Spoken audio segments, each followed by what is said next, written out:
আসসালামু আলাইকুম, welcome back to my channel FK ফারির পক্ষ থেকে আরও একবার স্বাগতম। তো আজকে যা রান্না করা হচ্ছে তাই আপনাদের সাথে শেয়ার করে নিব। তো এখানে আমি মাছ ভাজা করে নিয়েছিলাম, আর এখানে মাছের মাথা দিয়ে একটা মুড়িখণ্ড করে নিয়েছি। তো মুড়িখণ্ড রেসিপিটা আমি আপনাদেরকে দেই নাই, ইনশাল্লাহ মুড়িখণ্ড কীভাবে করেছি সেটা আমি আপনাদেরকে নেক্সট ভিডিওতে জানিয়ে দিব। আর এখানে মুচমুচে করে ভাজা করে নেব আমি মুড়িখণ্ডটা। তারই মাঝে আমি আরেকটা চুলাতে পেস্ট ভালো করে কষিয়ে নিতেছি। এখানে আমি মাছ ভুনা করব সেটার জন্য। তো তেল দিয়ে আমি এখানে পেস্টটা ভালো করে কষিয়ে নেওয়া হয়ে গেলে এখানে মরিচের গুঁড়ো, হলুদের গুঁড়ো, লবণ, জিরা, আদা সব কিছু দিয়ে আমি এই মশলাটাকে কিছুক্ষণ আমি কষিয়ে নেব। তো আমি কিন্তু এখানে পানি দিয়েও কষানো হয়েছিল, সেটা আমি আপনাদেরকে দেখাই নাই। তো আমি পানি দিয়ে অনেকক্ষণ পর্যন্ত কষিয়ে কিন্তু মাছটা দিয়েছি। এটা মাছ ভুনা করব, আর কিছু পিস আমি রেখে দিয়েছি, যদি আমার মাছের আবার কিছু খেতে মন চায় তখন আর কি ওই পিসগুলো দেবো। তো এখানে 4টা পিস দিয়েছি মোট, আরগুলো আমি সাইডে রেখে দিয়েছি, ফ্রিজে রেখে দেবো সেটার জন্য। তো মাছটা সুন্দর করে একদম ভুনা করে নিব দু পেঁয়াজা স্টাইলে, ওরকমভাবে একদম পেঁয়াজ দিয়ে ভুনা করবো। আর এখানে আমি নিয়ে নিয়েছি দুধমান কচু, ইলিশ মাছের মাথা দিয়ে রান্না করব সেটার জন্য। আর এখানে 2টা ইলিশ মাছও দিয়ে দিলাম, যে এটা ভিডিও করার জন্যই কিন্তু রেখেছিলাম, তারপর এটা সরিয়ে দিব। তো এখানে এই দুধমান কচুর ডাগাগুলো ভালো করে ছিলে নিতে হয় কিন্তু। তো এটা বেশি একটা হাতে চুলকায় না, খেতে অনেকটাই ভালো। তো আমি এখানে ভালো করে এটা কুটে নিতেছি, কুটে ছোট ছোট করে পিস করে নিয়েছি। তো সবগুলো আমি ভালো করে কেটে নিব। এখানে পাতাগুলো যে ছিল সেগুলো দিয়ে নাকি শাক বা ভর্তা করা যায়।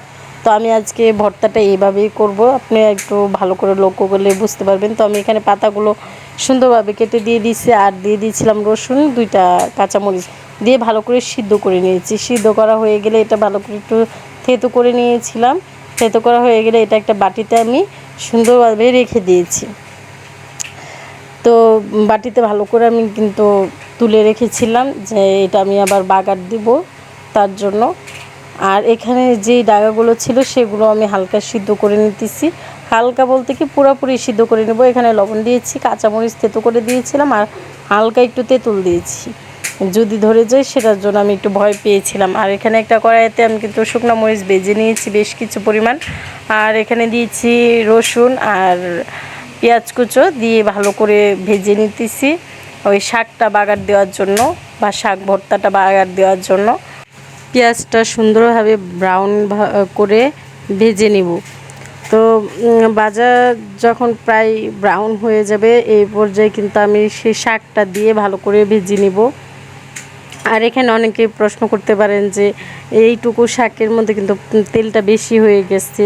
তো বেশি হয় না, এটা ভালো করে ভাজা করতে করতে করতে করতে কিন্তু এই তেলটা আর থাকবে না, আর খেতেও অনেকটা ভালো লাগবে। এই পর্যায়ে দিয়ে দিলাম আমি শুকনা মরিচ সুন্দর করে কেটে ভাব ভেঙে দিয়ে দিছি ফ্লেভার ভালো করার জন্য। শুকনো মরিচে একটা সুন্দর গ্রান আসে।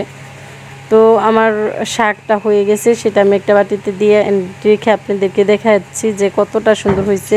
তো আমি কিন্তু এই দুধমান কচু কিন্তু এই প্রথম খাচ্ছি, এর আগে কখনো আমি এই শাকটা খাই নাই।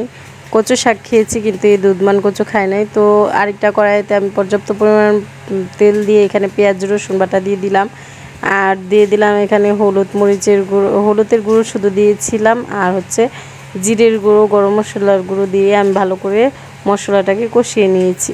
কষানো হয়ে গেলে কিন্তু এখানে আমি ইলিশ মাছের মাথা দিয়ে দিয়েছিলাম 2টা, তো দিয়ে ভালো করে কষিয়ে নিতেছি। আর এখানে কিন্তু লবণ দেওয়া হয় নাই, লবণ দিয়ে দিয়েছি পর্যাপ্ত পরিমাণ, আর দিয়ে দিলাম ওই দুধমান কচুর ডাগাগুলো দিয়ে দিছি, দিয়ে ভালো করে এটা ভাজি করে নেব, বা সুন্দর করে একদম ভাজা করে নিব যতটা সম্ভব। এটাকে তো এখন লাড়তে হবে। তো আমি প্রথম ভেবেছিলাম যে মাছের মাথাটা আলিয়ে দেব না, তো আলানো হয়ে গেছে। তো এই পর্যায়ে এরকম হয়েছে, আর খেতে কিন্তু অনেক অনেক বেশি ভালো লাগছে। আপনাদের ভালো লাগলে অবশ্যই আমার পাশে থাকবেন। আল্লাহ হাফেজ।